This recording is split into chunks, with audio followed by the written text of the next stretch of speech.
When using Microsoft Teams and Glow, we can edit the settings to ensure that our team is running as efficiently as possible with all safeguarding measures in place.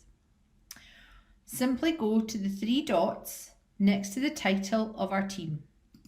Once selected, choose the Manage Team option from the mini menu which will appear. This gives me 5 further setting choices. First of all, I can see members. Please remember that any team being used with young people should always have at least 2 owners. Any young people would be in as guests. And a class team has the additional feature of allowing you to mute students. This is a really useful safeguarding tool, as it means that over long periods of time when there may not be any teacher engagement, we can mute a pupil, for example over the summer break, to ensure that all behaviour within the team is moderated. Within the channels area, we can also edit who can see which channels. This allows me time to prepare and get resources ready to use with my young people.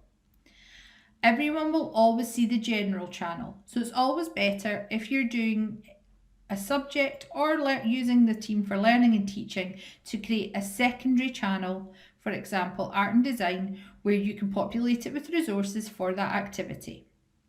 The general space is usually useful for immediate announcements or more general resources.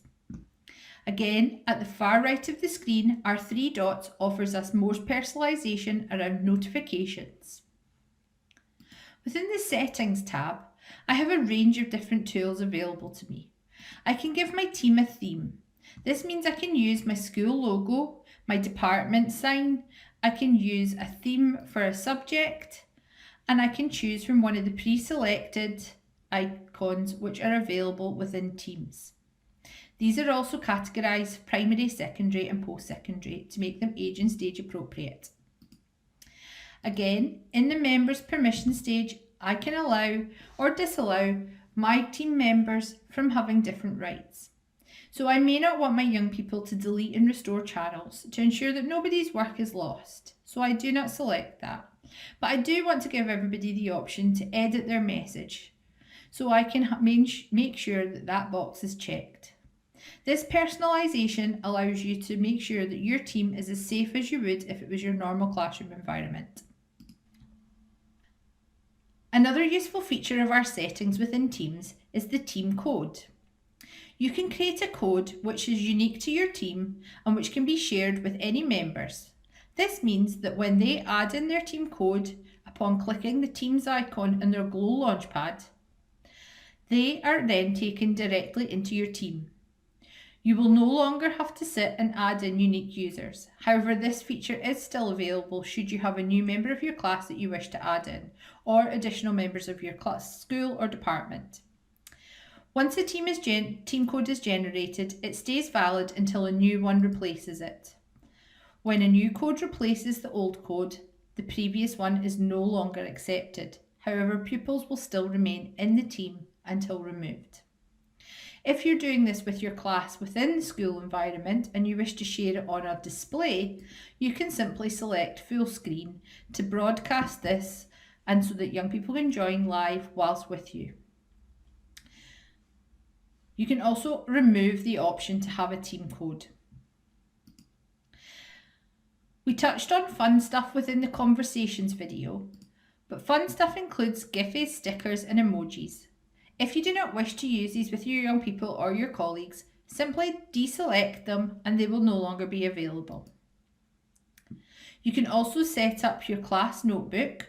More information on this can be found in our class notebook section of our video guides. And you can also personalise who is able to add tags. The analytics section allows you to see an overview of engagement for your team. As this is a demo, we don't have a huge amount of engagement to demonstrate. However, it will let you see the number of posts, how many replies have come back to those posts, so whether or not your target audience, if it's peers or if it's your pupils, are actually engaging, how many mentions that the team is getting and owners, and the different types of reaction. It also breaks it down by guest and owners and members.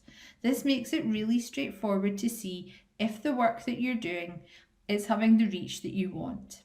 You can personalize it by channel, and you can also personalize it by date. Lastly, as the owner, you're able to personalize the apps that are available within your team. Some of these will be available through the conversation space at the bottom when you click the three dots underneath. Again, if you wish to add more, you can do so by clicking the More Apps button.